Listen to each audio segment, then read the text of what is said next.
Picture this, 1946. America's back from the war. A surge of talent floods the football landscape as veterans trade their helmets for pads. But wait, a new challenger emerges.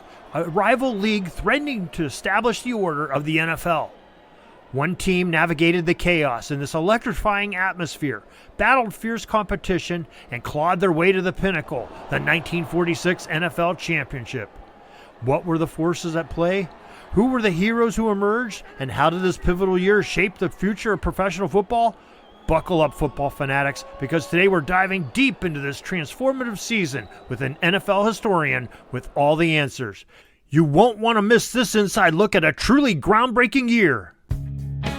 This is the Pigskin Daily History Dispatch, a podcast that covers the anniversaries of American football events throughout history. Your host, Darren Hayes, is podcasting from America's North Shore to bring you the memories of the gridiron, one day at a time.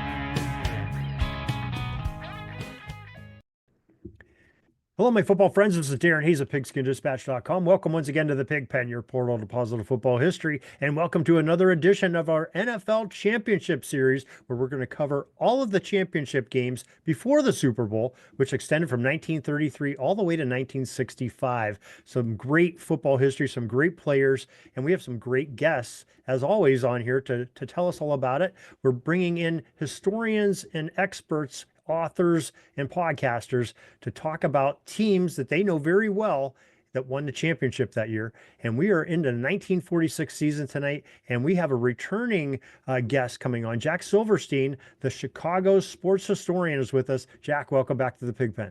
Thank you. Thank you for having me, Darren. Thank you for having me back. Yeah, Jack, you did a great job, telling us about the 1943 season about a week and a half ago, and we are so excited to learn more about the Chicago Bears and the 1946 season of the NFL. Definitely, yeah. This is an interesting one. This is a historic season, as we will lay out. You tee me up. I'm ready to go. You tell the story, my friend. Your microphone is yours. All right, so. You've had a lot of Bears stories now over the past, however many weeks, because the Bears are the team of the 40s. So Bears win in 1940. They win in 41. They lose in 42. They win in 43. And now you've fallen off a little bit with the war years, 44 and 45. And this, although the war ended in August of 45, meaning technically 1945 was the first post-war year, you're still coming right off training camp. A lot of the players who missed time in the war played incomplete, partial seasons in 45. So 1946, this is really the first post-war season. And it's got a few other things that are really interesting as well. So you've got all these players who are coming back from the war, from 46. And the Bears, as I gave the rundown in our conversation about the 43 title, but the Bears had lost, Hugh Galarneau to the Marines, Ken Kavanaugh to Air Force, George McAfee to the Navy, Joe Stidehar, the great tackle, Hall of Fame tackle, also to the Navy, Norm Stanley, the fullback, to the Army, Young Bussey, the back, to the Navy, and Young Bussey passed away in 1945 in battle. He was the only Bears player to die in World War II. Bulldog Turner went into the armed forces.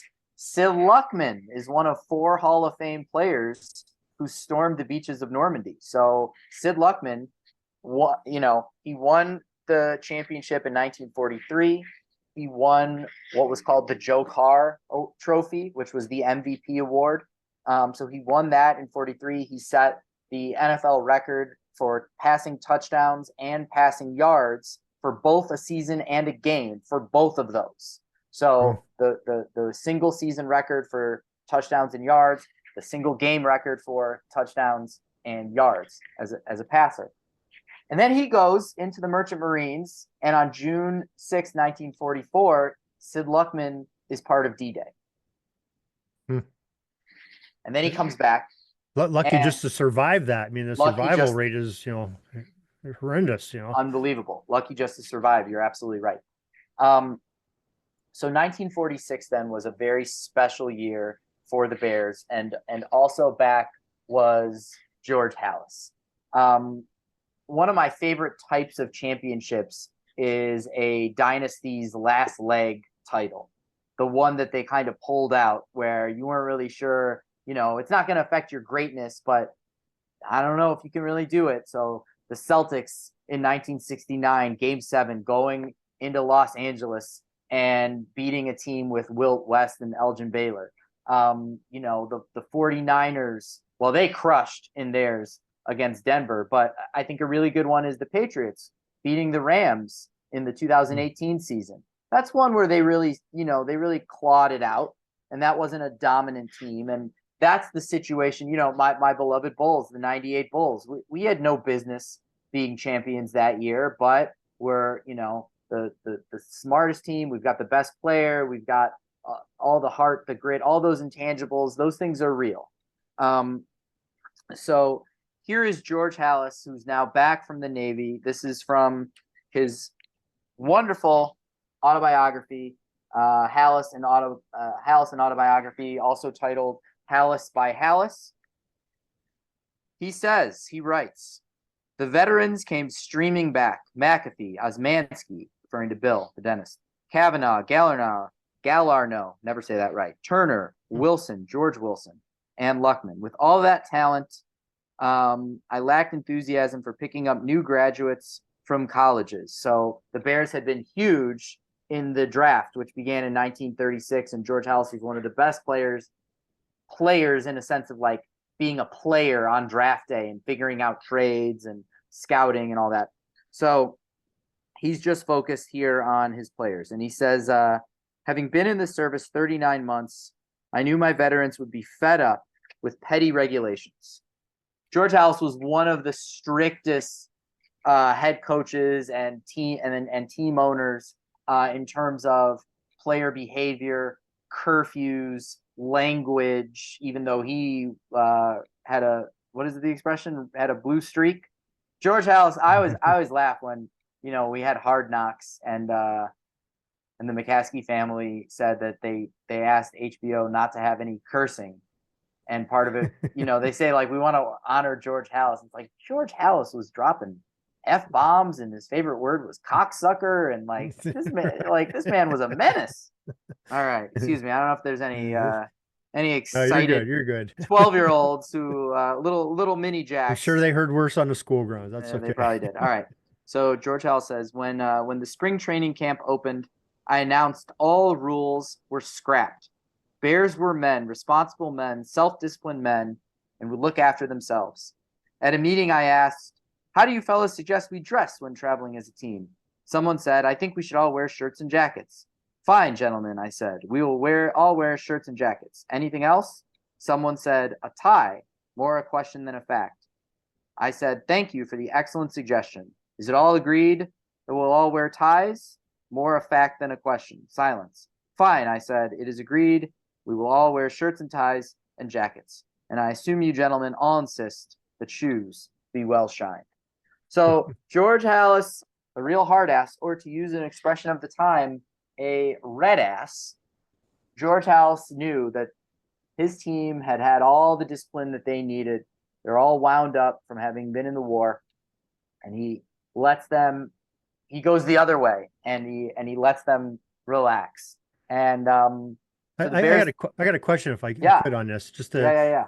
Okay, so Halas comes back. He's at full capacity as the coach again. Yes. And how was that transition? Were the other guys that Hunk Anderson and Patty Driscoll and I'm sorry, I keep forgetting the other guy's name, that were sort of subbing in for him. How did they take it? Was that sort of the agreement when he left? And yeah, my understanding, I haven't seen direct quotes from them about that return. I'm sure there are some, but my understanding is that that was always the understanding. Remember, he was still the owner, the team owner. He's still the general manager.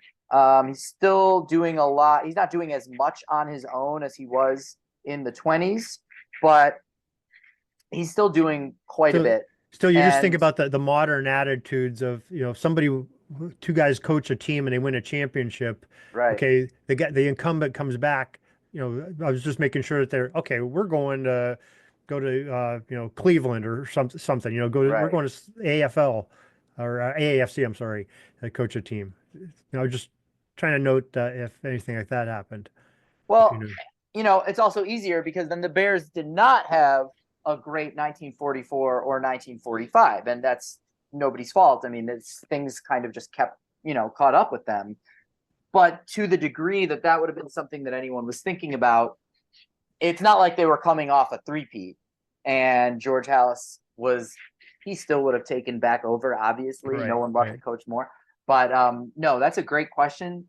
I've never seen any indication that there was any, public dissatisfaction. That's refreshing to hear. So, coaches out there take note and athletes take note because the things sometimes were better back in the day, attitudes towards playing. You play for the love of the game and took advantage when you could and coach when you could. And when somebody comes back that's the boss, you let them take over. It's their team. Right, right. And also, it wasn't a situation where he quit. Like he left to go to war. I mean, it was pretty well understood and pretty well respected. That was a pretty good reason. So, so the Bears entered the title game 8-2-1 with losses to the Giants and Cardinals and a tie against the new Los Angeles Rams, who were the defending champions and had moved from Cleveland. So imagine that, a champion relocates.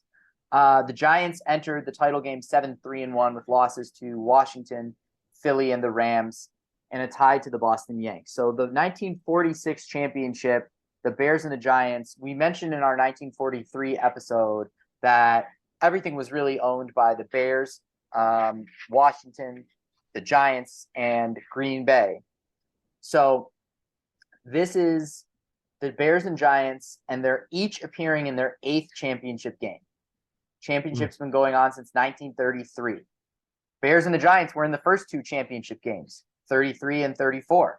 The Bears were 4-3 in the title game, including 3 wins in the 1940s. The Giants not as good at 2-5 coming into this title game.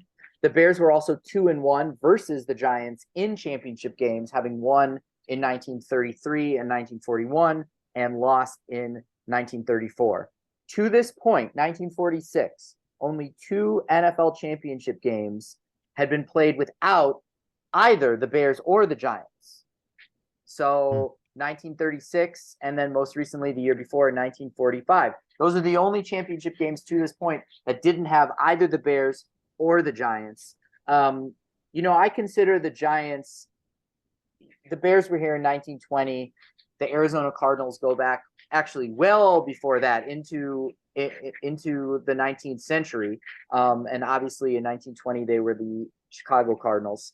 The Packers had already been playing. They'd already existed, but they joined what became the NFL. They joined in 1921, but I still consider the Giants to be a founding franchise.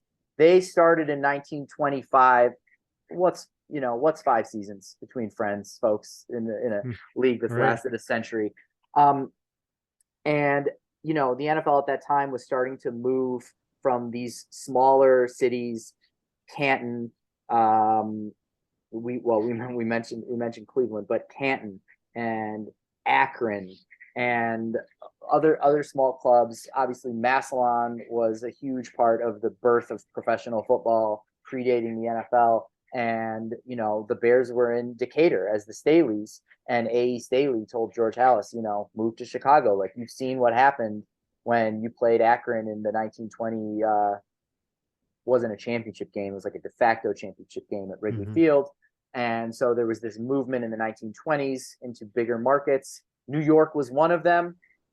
And the famous Red Grange game, I guess there were several famous Red Grange games, but one of them was December 6th, 1925 at the Polo Grounds. And that was the game that basically made the Giants a franchise. Like, the Giants were losing money, and that game put that organization in the black for the season. I talked in the last episode about how 73-0 was really the big bang of offenses, but say that 1925 Red Grange was the big bang of of the league. And central to that was New York and the Giants. So the Giants, as great of a history as the Bears had at this point, and they were the dominant team, the biggest team in the NFL, there were several other franchises who were building incredible histories. The Packers were already a multi-time champ at this point. They'd had a three-peat.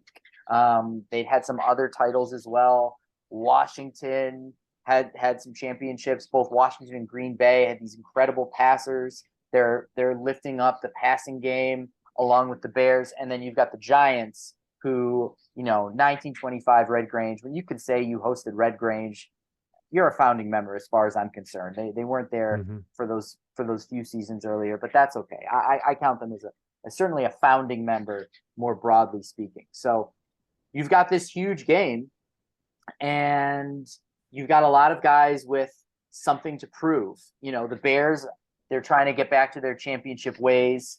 George Halas wants a championship as head coach. The Giants have been great, but not quite.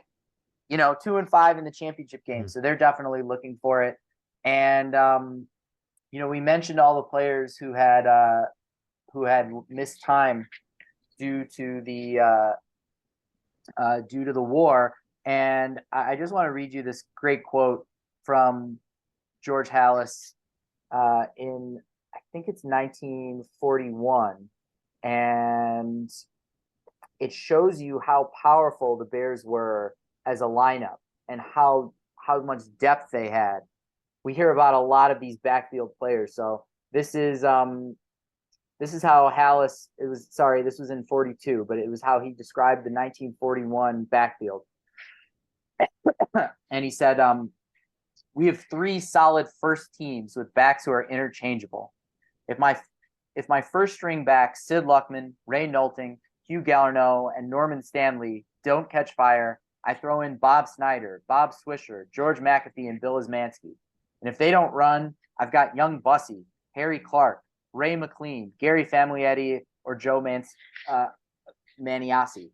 And I know that those all just sound like a bunch of names all thrown together, but a lot of those guys led the NFL in one season or another in a major rushing category, yards, touchdowns.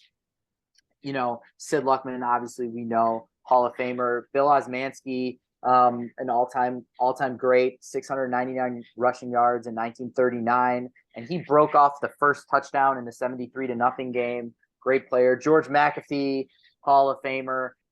Two guys who I love, Gary Famiglietti, who was enormous. I mean, big among the big. And Ray McLean, who was a scat back, Scooter McLean, and really a great receiver out of the backfield. So you've got all these power backs, but you've got these speed backs as well. And that's how the Bears were able to survive during the war, was they really just had such crazy depth. So you've got all these players coming back, and I'll tell you two more players who had military service, and that was from the New York Giants, Frank Philchok, quarterback, tailback, and Merle Hates, a fullback, who was a Giants rookie in 1942, missed 3 seasons and returned in 46. And these two guys weren't household names. Philchok, a little bit more. It had a bit longer of a career. He was in his first year with the Giants. But after the 46 championship game, they would go down in infamy, and everyone would know their names, because the 1946 NFL championship game was the first major betting scandal in what we would call the modern NFL. Now, the NFL had some scandals earlier in terms of players who were still in college. There'd been other scandals in pro football, Canton Massillon and Carlinsville, Taylorville, but now the NFL is starting to roll. And they've got a lot of challenges. They're coming back after the war. I mentioned in the 1943 episode that there was now this All-American Football Conference that was founded by Tribune sports editor Arch Ward. And Arch Ward was a visionary, he sort of used his position on the Tribune to start things. So he started Major League Baseball's All-Star Game at Comiskey Park because the city had the World's Fair, and he wanted to now what are we going to do? And so he started the All-Star Game. He started an All-Star Game between the defending NFL champion and a college All-Star team that was played on the eve of each NFL season, mostly at Soldier Field. There were some games at Dyke Stadium in Evanston where Northwestern played, or still plays, now Ryan Field. But Arch Ward wanted to start a new league, and he called it the All-American Football Conference. And right away, this All-American Football Conference was grabbing players, some of whom came back from the war. Norm Stanley from the Bears in 41 came back from the Army, went to the AAFC. Charlie O'Rourke from the Bears in 1942. He came back from the armed services and went to the AAFC. They had a team in Cleveland, a new team called the Cleveland Browns, coached by Paul Brown. And the Cleveland Rams of the NFL, their owner, Dan Reeves, had been looking to move. And when the Cleveland Browns were coming, and Paul Brown, the head coach, had this great history because he was from Ohio. So he had a great team that he had been coaching in the Navy, and he's from Ohio. And so they sort of chased the champs out of Cleveland into Los Angeles. Also in part because when you have a new league, now you've got teams that are looking to get into markets that the NFL is not already in, including Los Angeles as a West Coast position. And so the NFL also knew, all right, you can go to LA out of Cleveland, and that's going to be really important to the expansion of the league. So you've got this great team and this new organization. It's really kind of a year in flux. All this to say that there is no good year to go into an NFL championship game and to find out the day before that two players were approached by a gambler to throw the game. There's no good day for that to happen, but this was definitely not the year for that to happen. So there was a lot of attention on gambling, and a bookmaker named Alvin Paris turned out had his phones tapped. He was arrested, and they shook him down. They interrogated him, and he admitted that he had approached two Giants players and offered them $2,500 to fix the championship game. They were also going to have someone else bet $1,000 a piece in their name.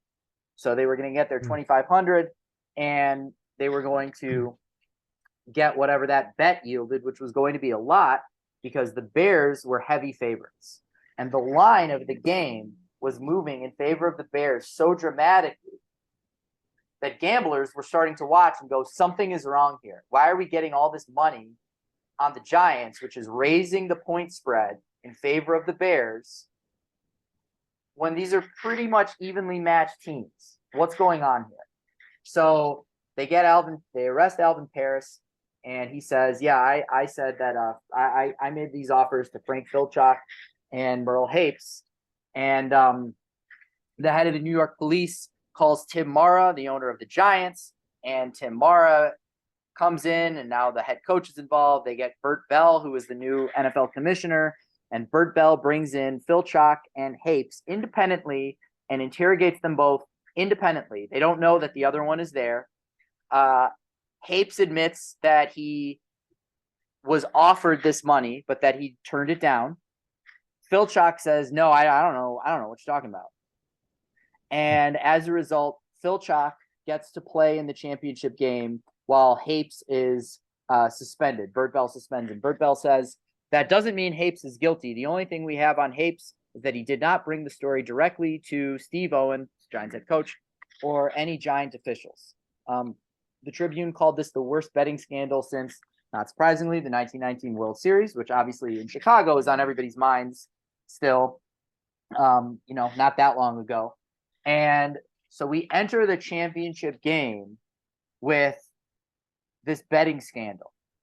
And you've got Filchock playing, and he wants to prove to everyone that he is on the level. And it's sort of a lose-lose. It's a little bit of a catch-22, because if you go out there and you play really well, fans are going to wonder, like, all right, are the Bears now on the take?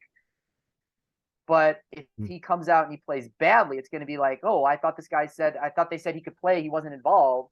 Is he involved? So he wanted to show that he was on the up and up. The Giants wanted to show that this was just our two, idiot teammates. This wasn't us. They're going to play their asses off. The Bears want to show that they're going to play their asses off.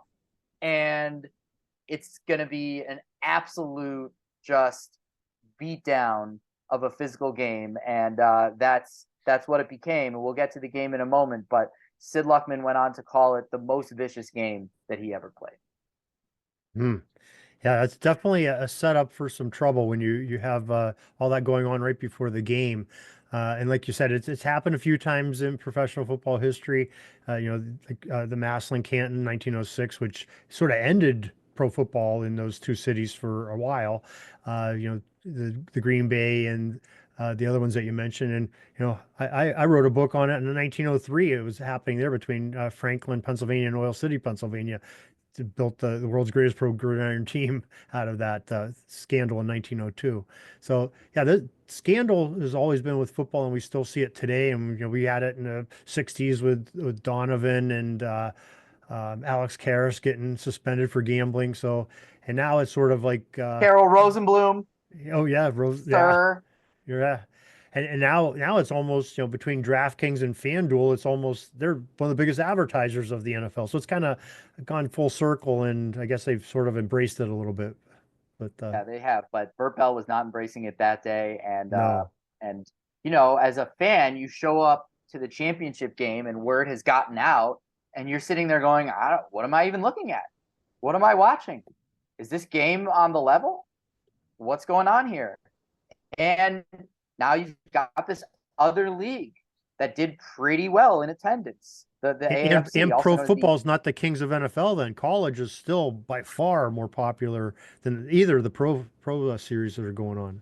Right. And you've got Major League Baseball, you've got horse racing, you've got boxing. So it's not yet assured, that the NFL is going to become what it was. The NFL didn't start on television until the next season. 1947. So this is, like I said, there's no good championship game to have a betting scandal break the day before that people have been approached by a gambler to throw the game. But this was definitely not the game for this to happen. So the Bears ended up as 10-point favorites. And though the stat sheet will show that Frank Filchock did not play well, and you might be inclined to read the stat sheet and say, oh, was he playing? Was he throwing this game? The 46 title game is on YouTube, most of it. Someone did an incredible job of basically doing like a radio call on top of it, and you can watch, and Filchock is all over the field, and he's playing his heart out. He, in the first 4 minutes, broke his nose and played the rest of his game. Ed Sprinkle is in there just taking heads. And, Ed Sprinkle ended up in the Hall of Fame in 2020 with the Centennial class. Man, he's in there. He's just taking heads off. And it is a rough, brutal game. It's not like the sneaker games in 34 and 56 in terms of like the field quality. It's not the Ice Bowl in 67. But the weather wasn't great. And the field wasn't great. And it was just a bang out game. So let's go to the game itself. The Giants get on the board first. The Bears get on the board first. They get a touchdown pass in the first quarter. Luckman to Ken Kavanaugh, 21 yards. Again, Kavanaugh back from the war. And then Dante Magnani, a 19-yard pick six on Filchock. And that starts Filchock's bad day. Now, I've mentioned a lot of Bears players, and I want to mention just for a moment Dante Magnani. Not someone who most Bears fans know. And he, like I mentioned in the 43 call that we did, Jim Benton is known as a Ram, but he played with the Bears in 43. Mignani, mostly known as a Ram as well. So he played with the Rams in 40 to 42 and then 47 and 48. But he played 3 seasons with the Bears, 43, 46, 49, with World War II in the middle, and came up huge in both championship games that he played in. So in the 1943 championship, he caught 4 passes for 122 yards and 2 touchdowns. And in this game, didn't do as much on offense, but he had 2 of the 6 interceptions on Phil Chalk and returned them 49 yards, including a 19-yard pick six. So the Bears go up 14-0. Phil Chalk throws a touchdown pass to Frank Leibel for 38 yards, and the Bears are up 14-7 after one, and they're up 14-7 at the half, scoreless second quarter. And the Giants tie the game on a short touchdown pass from Phil Chalk to Steve Filipowicz. And now the game is tied, and now we come to one of the most underrated, famous moments of Sid Luckman's career. This would have been a great NFL Films moment if George Halas and Sid Luckman were wired for sound for NFL Films, because we have Hank Stram in Super Bowl IV, and we've got Doug Peterson and Nick Foles in Super Bowl 52 with Philly, and you would have had George Halas and Sid Luckman. You would have had Sid Luckman walk over to the sideline and say, "Now," and George Halas look at him in the eye and say, "Now." Sid Luckman went back to the huddle and he called a play called Bingo Keep It. And Sid Luckman did not run much, and he said he didn't, Halas didn't want him to get injured, but in a championship game, he could do it, and he wasn't worried about that. So this is how Sid Luckman told the story. He says, McAfee, you mentioned George McAfee. McAfee was such a tremendous threat as a runner. They always had to watch out for him, and he'd been running well off left end all day in that championship game. So in the middle of the fourth period, I took a timeout and went over to Halas. I said, "Now." He knew the play I meant. We talked it over before the game. He nodded, "Now." So I went back out and called Bingo Keep It. And this is, like I said, this is on YouTube. You can see it's a very traditional bootleg right. So he fakes the handoff to McAfee and boots back around to the right side from the 19-yard line. It's a 19-yard rush. Runs in, takes a hit at around the 5-yard line, punches it in. It's the only touchdown that Sid Luckman scored in 1946 himself. Obviously, he had touchdown passes, but the only one. This is how Halas remembered it. He said, "Sid took the ball, pivoted as though to hand the ball to McAfee, who was already driving to the left behind a row of blockers. The Giants went for him. Sid put the ball on his hip, drifted around the right end, and made a touchdown." The Bears got a field goal and ended the scoring and ended that game 24-14. So while Sid Luckman had a rough game statistically in terms of his passing, he's all over the field. He has a passing touchdown. He's got what's basically the game-winning rushing touchdown. He's got one of the 6 interceptions, and he's the punter. So in a game where field position was very important, Sid Luckman had 7 punts. Phil Chalk, 2 touchdowns, but 6 interceptions.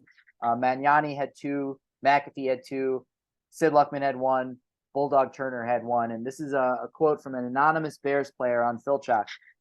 "He played one of the greatest games I've ever seen, and he had plenty of guts to stay in there for almost 56 minutes with a busted nose. We hit him hard all the way, and he never quit." Now, Phil Chalk did later admit that he did know of the offer, so he was in the same boat as Merle Hapes, should not have played, but he lied, and his motivation was he wanted to play. Obviously, you would get that money if you won the championship. And I mentioned during our call on 1943, about the attendance, and the attendance in that 43 game was 34,000. This was at Wrigley Field, and the winner's share for each individual player was just over $1,100. So now we jump to 1946. The attendance at the Polo Grounds, 58,000.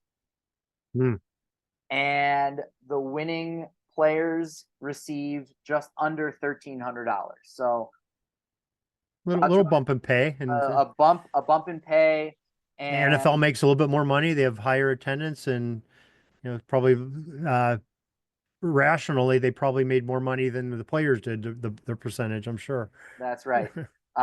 Yes, the players had 70% of the net, and all of the numbers that are listed for the attendance, for the gross gate, how many people were listening on radio, and they call it and movies they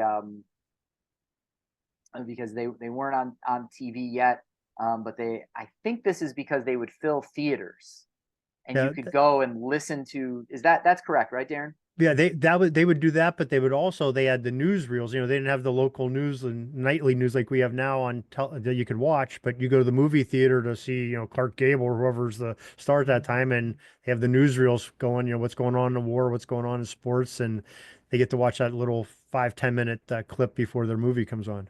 Yep. So they note the AP reported December 15th, 1946, that all of these figures are new playoff records. So the NFL has survived this. Bert Bell changed the rules around what players have to do if you're approached by a gambler, that you have to report that. And the NFL and the AAFC, or the All-American Conference, sometimes you'll see it as AAFC, sometimes as AAC, but they would duke it out for the rights to players, and the player contracts started going sky high.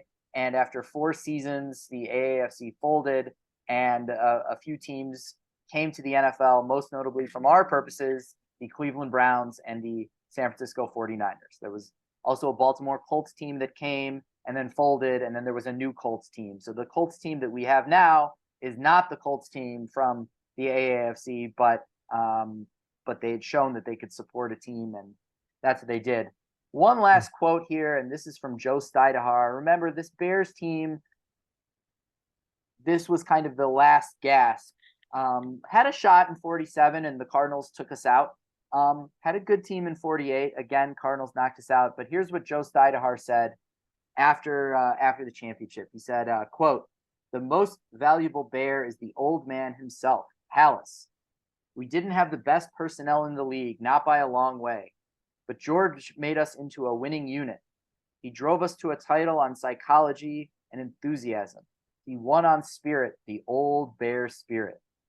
That's really important. George Halas said after the 43 game that the Bears had the old Bear terror. And now here's George Stidehar saying the old spirit. The Bears have 9 championships in our history. Well, 7 were from 1921 to 1946. And the Bears were great enough and dominant enough that after the 46 season, Howard Roberts wrote a book about the Bears.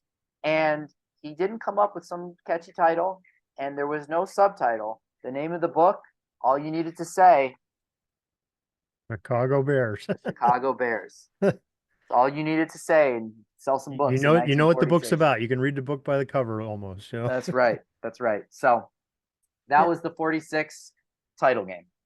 Well, that's a great synopsis of it and everything. I like to add a little thing that maybe people aren't aware of. And being a former high school football official for 27 years, I got throw some love to the Zebras in here a little bit. Plus a project that I'm currently getting ready to publish. This man was part of this game. The head linesman of that game is a former All-American College Football Hall of Famer from Lafayette, Charlie Berry, who played on the 1925 Pottsville Maroons in their lost championship season, and was a great player in his own right.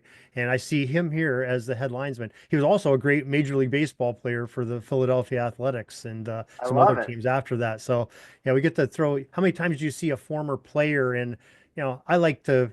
Us here in Pennsylvania, we like to think the Pottsville is maybe at least the co-champions. I think some feel they got a raw deal. We got a book coming out about that soon. But how often do you see a championship caliber player, a college football Hall of Famer, being an official in a championship game for the National Football League? I don't think it's happened real often. Definitely hasn't happened lately. But kind of an interesting point to put in there. I love it. Yeah, that's great.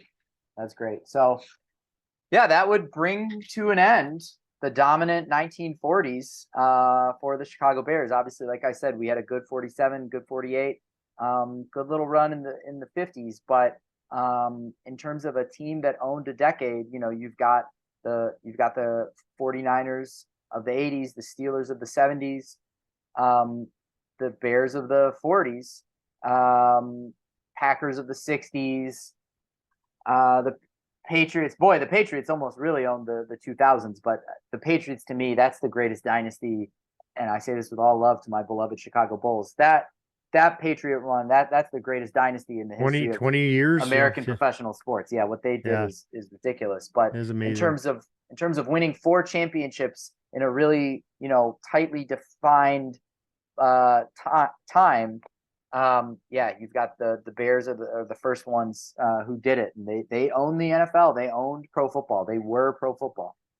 Yeah, I think we touched on it when you were on for the 43 show, but this maybe is a good time to look in retrospect, because not only were the Bears a dominant team and they had a great dynasty going on, but they really changed the trajectory of pro football.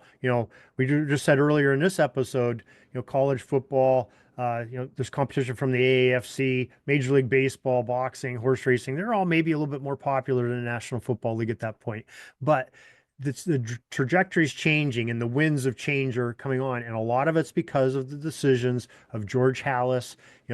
The T formation coming in.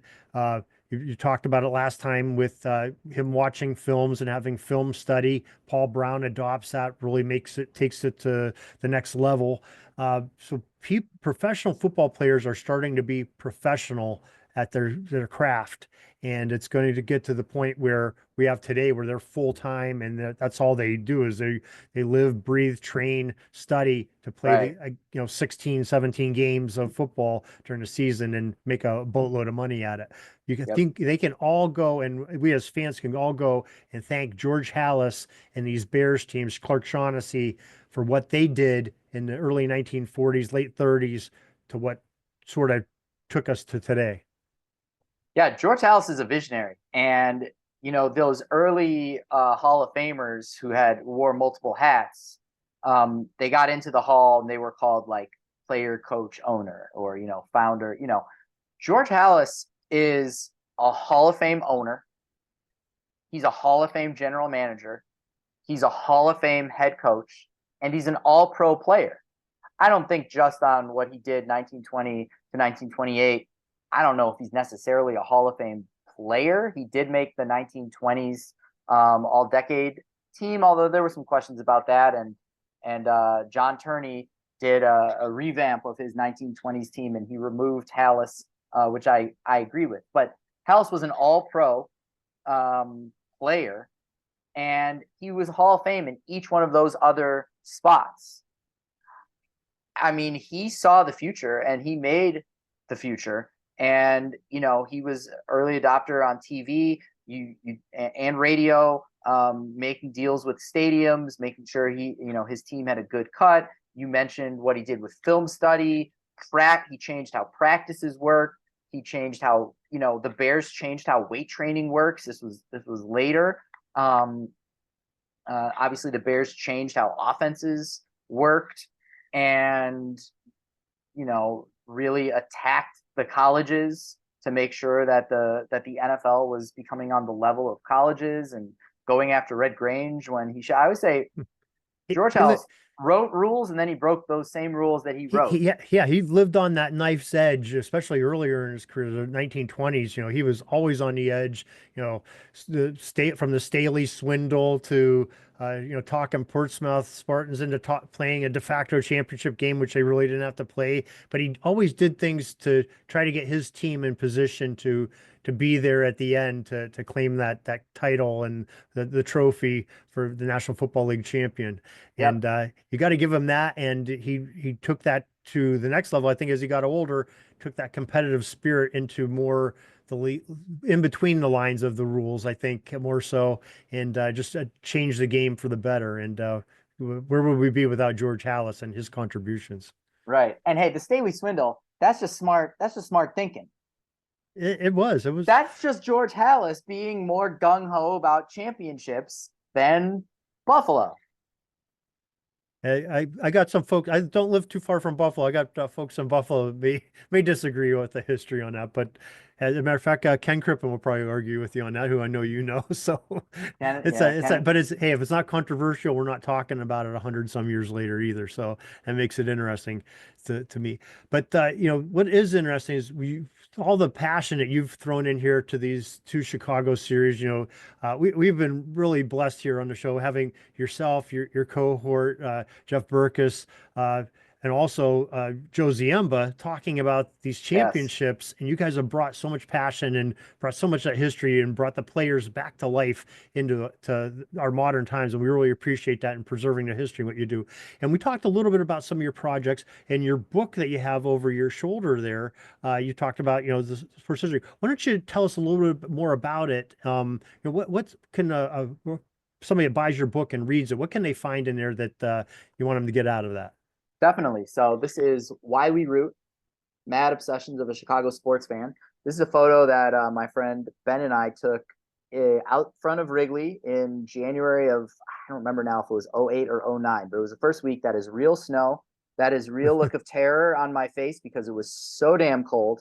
And then Ben changed, he photoshopped the Wrigley marquee, which I love. Looks great. Yeah. Yeah. So this is a collection of my sports writing, and it covers the last 30 years of Chicago sports. You can see here this list of the stories that are included. So basically, you think of a big moment in Chicago sports in the last 30 years, and it's probably in here. And I wrote the table of contents in such a way that you can just skim and like find the game that you want to look for and read about it. Obviously, I'm a Cubs fan. I make no bones about it, but I've got some great friends who are White Sox fans, and the 2005 White Sox, that incredible championship team, play a big role in here. Obviously, Lovie Smith's Bears, MJ and Scotty's Bulls, but also those teams that started in the mid 2000s with Kirk Heinrich and Ben Gordon and Luol Deng and Tyson Chandler, Ed Curry, and then into the Derrick Rose years and Joakim Noah, and a lot of great stuff here. A lot of Devin Hester, Super Bowl 41, and it's mostly my fan voice, but I did include two interviews, and one of them is with Thomas Jones, the Bears running back. Oh yeah, he's a great one. Great one, and it really explains the realities of life as a running back and as an NFL player. A really beautiful conversation. TJ's my guy, and I love TJ, so shout out to him. But yeah, really cool book, and love to have something that you can hold in your hands in this digital day. Yeah, and it's available, like you said before, Amazon and all the big name stores. It's available everywhere. It's available on Amazon. I know some people don't, for whatever reason, not whatever reason, but for various reasons, you might not want to buy something on Amazon. It's available on Barnes and Noble, basically anywhere that you can think of, it is available. And as I always say, I buy a lot of used books, and I love thrift books, and it's they deliver fast, and they get your books out to you. And a lot of my books have the thrift books sticker right over here. Yeah. So I love thrift books. But yeah, Amazon's been great, and you can buy on Amazon. And of course, authors love the vanity of being able to see where we are on the bestsellers list. So this has peaked into the top 30, I think, on Amazon among sports essay books. So a lot of people are reading it. A lot of people are enjoying it. And the son of a friend of mine is freshman in high school, and he's doing a book report on it. He just told me. So I'm excited. That's awesome. Excited to read that. Yeah.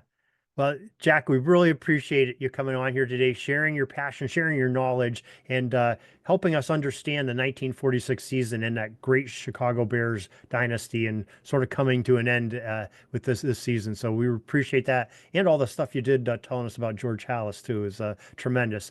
So thank you for preserving football history, and thanks for joining us today. Thank you, Darren. Thank you, everybody who listened, who watched, and I said this in the 43 one. That 1946 championship game is on YouTube in really good quality, and you should check it out. I mean, it's if you have a chance to watch these things, the game that I would love to be able to see is the 1933 championship game, and Joe Zimba did such a great job on that.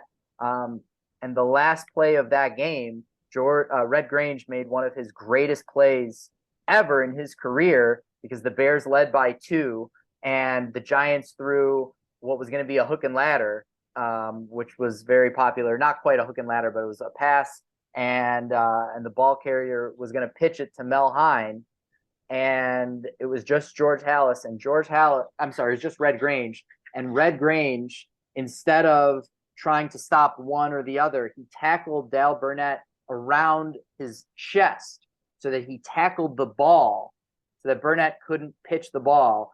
Everybody called it one of the greatest defensive plays they'd ever seen. And unfortunately, we don't have a photo of it and we don't have video of it. We just have these descriptions. But you get into the 1940s, we do have that video. So take advantage of YouTube, get on there and see some of these. That's all the football history we have today, folks. Join us back tomorrow for more of your football history. We invite you to check out our website, pigskindispatch.com, not only to see the daily football history, but to experience positive football with our many articles on the good people of the game, as well as our own football comic strip, Cleat Marks Comics. Pigskindispatch.com is also on social media outlets, Facebook, Twitter, Instagram, and don't forget the Pigskin Dispatch YouTube channel to get all of your positive football news and history. Special thanks to the talents of Mike and Gene Monroe, as well as Jason Neff for letting us use their music during our podcast. This podcast is part of the Sports History Network, your headquarters for the yesteryear of your favorite sport. You can learn more at sportshistorynetwork.com.